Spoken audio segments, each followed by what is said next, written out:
They just called him a miracle all the time. And they'd all said they'd never heard of anything like that happening before. It's the other half of your mind is saying, you know, this is possible. What if he survives through this? Miracles do happen. This is Jamie Ogg, a tiny little boy born at just 27 weeks, weighing just 1 kilo. A little boy who has defied all medical odds, whose survival can only be described as a miracle.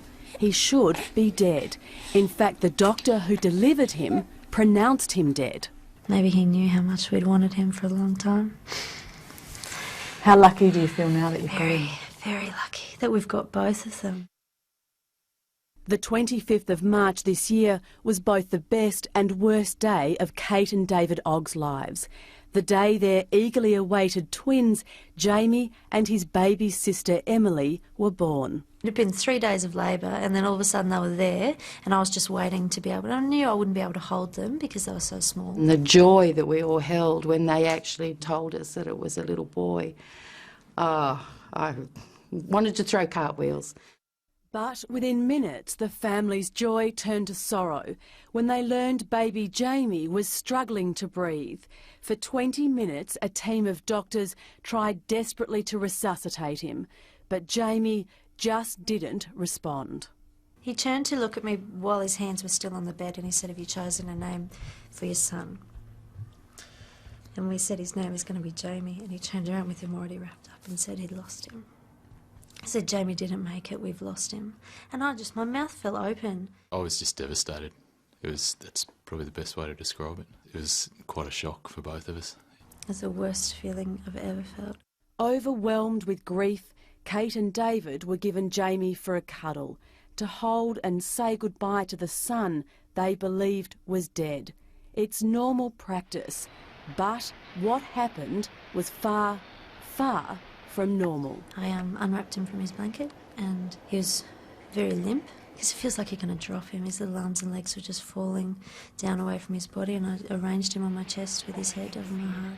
Although Jamie had no visible signs of life, he was occasionally gasping for air, a reflex the doctor had told the new parents to expect. So, with the support of a midwife and Kate's mother, Deanna Oxley, the couple did everything they could to soothe Jamie in his last minutes. And almost as soon as the last person left the room, he startled, which was the first movement I'd felt of his arms and legs. He started gasping more and more regularly. I'm like, "Oh my God, what's going on?" And then a short time later, he opened his eyes. When I came back in, she said, "Mum, something's not right. He's still alive." And he put his little finger up and grabbed a hand. It's hard to imagine the sort of turmoil David and Kate must have been feeling. Were Jamie's actions real, or were they just struggling to let go? Unbelievably, this went on for 2 hours. They did call for their doctor twice.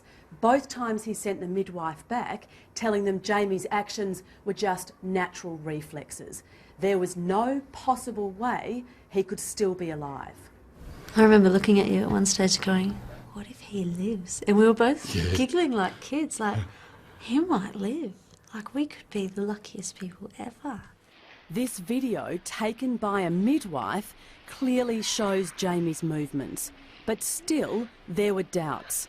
So in one last-ditch attempt, Kate gave baby Jamie some breast milk on her finger. To her amazement, he took it. The doctor returned. He took him and laid him down on the bed, and he told the nurse, "Go get me a stethoscope," and put it in. He listened, and he just kept shaking his head and moving it around. "I don't believe it, I don't believe it." I saw the look on Katie's face, and it was... You could not get the smile off her face. It was just incredible. She looked beautiful. She looked absolutely beautiful. In this little person's body, this little person's capacity to survive those 2 hours was amazing. It was and could seem to be a miracle. We must wait now, though, and see what happens as the months pass. Studies have shown the incredible benefits of skin-to-skin contact, or kangaroo care as it's known. Even proving a simple cuddle may act as a natural painkiller. But medical expert Dr. John Darcy says most premature babies need immediate medical intervention. So this is a highly unusual case. Isn't it interesting that the body, the mother's warmth, the effort that she'd had up to that period of time was passing through to the child? That's pretty amazing. I can't explain it, but maybe it's part and parcel of how that child survived the 2 hours. It is hard to explain how this medical miracle happened, and we did try to talk to the doctors involved, but they ignored our repeated attempts. Just the same way they ignored Kate and her pleas that little Jamie had come back to life. Luckily, I've got a very smart, very strong wife who instinctively did what she did. If she hadn't have done that, I believe that Jamie probably wouldn't be here. Well, a Sydney Southwest Area Health Service spokesperson says that the staff at Liverpool Hospital is very happy for the Ogg family. The spokesperson says that very premature babies are extremely vulnerable, and it's not always known why some babies survive in difficult circumstances, while others do not. They say it's important for parents to understand that while there are other cases, such as this one, they are very rare.